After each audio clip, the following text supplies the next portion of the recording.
keys to the country, to Al-Qaeda. He's not taking the war on terror seriously. Apparently, that's what is to be expected, of course, of a pinko, communist, socialist Muslim from Kenya. He's not from Kenya, by the way. I just want to emphasize that. But I wanted to sort of spend this evening kind of really getting down to the nuts and bolts of this issue.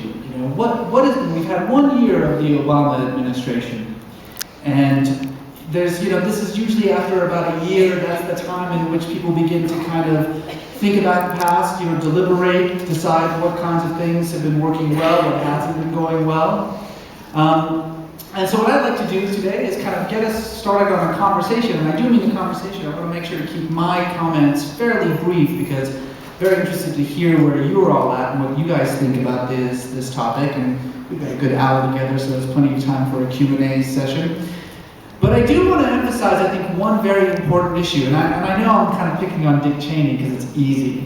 But I was watching him a couple of weeks ago on Face the Nation, Meet the Press, Face the Press, Meet the Nation. It's pretty much all the same thing. It's one of these Sunday morning news shows. And he was complaining about the fact that the Obama administration had read the so-called underwear bomber, which, by the way, #1 best terrorist nickname, the underwear bomber. We read the underwear bomber his Miranda rights, and Dick Cheney thought that was the worst thing he's ever heard in his entire life. Never mind that, his Justice Department read the shoe bomber, which is the second best terrorist nickname. His Miranda rights 4 times, forget about that. But he was complaining about the fact that, the Obama administration, because he kept being pushed on this, well, what is it that the Obama administration is doing so wrong that Dick Cheney doesn't like? Because the truth is whether you like it or not, whether you think this is a good thing or a bad thing, when it comes to the nuts and bolts of the so-called war on terror, not much has actually changed. The sort of problematic pilotless, the drone bombings in Afghanistan and Pakistan, that was such a problem for the Bush administration. Well, in the last year, the Obama administration has had more of these drone bomb attacks than in the previous 8 years of the Bush administration combined. We still have these CIA black boxes. We don't torture people ourselves anymore, we just let the Pakistanis do it for us. Guantanamo's still open. Really, if you think about it, when it comes to the actual prosecution of the war on terror, not much has changed. So what is the deal? Where does all this sort of animosity towards the Obama administration from, certain sectors of the political community in the United States comes from?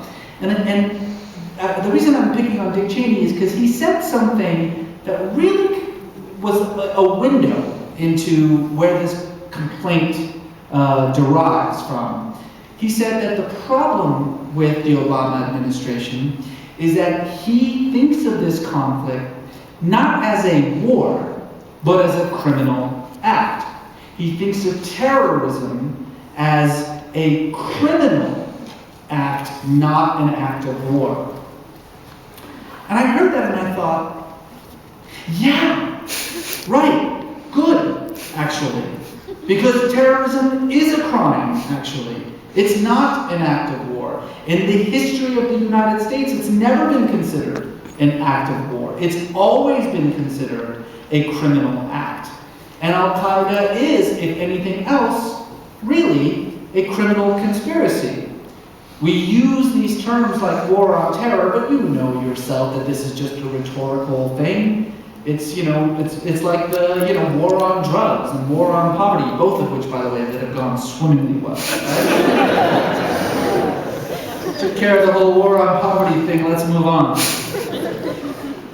And of course you all know that terror in and of itself is not an enemy. Terror is a tactic. How would you declare war on a tactic, particularly one that's been proven for thousands of years to be an effective means of leveling the battlefield between the very strong and the very weak, that's a whole other issue. The larger issue here is that when you declare war against a terrorist, guess what? He's not a terrorist anymore. He's now a soldier.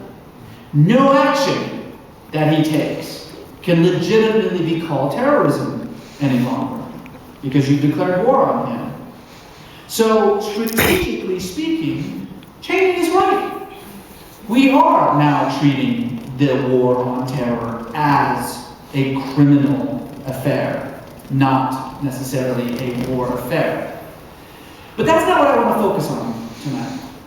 What I want to focus on is what are the changes that have taken place in the last year in this conflict, and have those changes borne fruit. And this isn't, I'm not here to just sort of, this is not an Obama love fest, I'll tell you that right now. There's a lot of things that Barack Obama has done very, very poorly. Chief amongst those is his absolutely horrific, catastrophic handling of the Israeli-Palestinian conflict. Thank you. This, of course, at least with Bush, we all knew what we were getting, right? It was a pretty clear-cut policy. Israel can do whatever it wants, whenever it wants. The end. But Obama came into office with such high expectations, promising that he was going to be a neutral and even-handed mediator, that he was going to bring both sides to the table, force both sides to undergo certain sacrifices, if you will, compromises, that would finally allow this peace process that's been dragging on for decades now to get to the position where everybody knows what the outcome will finally be, a two-state solution. And he did start out, I think, pretty well. You are talking about the first president in American history to use the word occupation when referring to the West Bank. That was a very big deal, very big deal. And of course, he made a very public statement that Israel has to obey international law and cease all settlement activity, including what Israel euphemistically refers to as natural growth. What was the response of the Israeli government to that request? Well, request, I think, is a different way. I would say demand by the American president, by the most powerful man in the world, by a man whose citizens give Israel $3 to $5 billion a year. Well, I guess it would be the diplomatic equivalent of go screw yourself, Mr. President. That's precisely what Netanyahu said. In fact, today, when the Vice President of the United States arrived in Israel in order to restart the flagging peace process, on the day that he arrived, the Israeli government announced the creation of 1,300 new settlements in the occupied West Bank as a public, deliberate act of embarrassment to the Obama administration. It's a spit in the eye of the leader of our country. And the response of the Obama administration? Nothing, of course. No response at all. That's been a disaster because nothing has changed. In the 80s, we used to say the road to peace in the Middle East goes through Jerusalem. Nothing has changed. The Israeli-Palestinian conflict is still the linchpin for all of our foreign policy and national security issues in the region.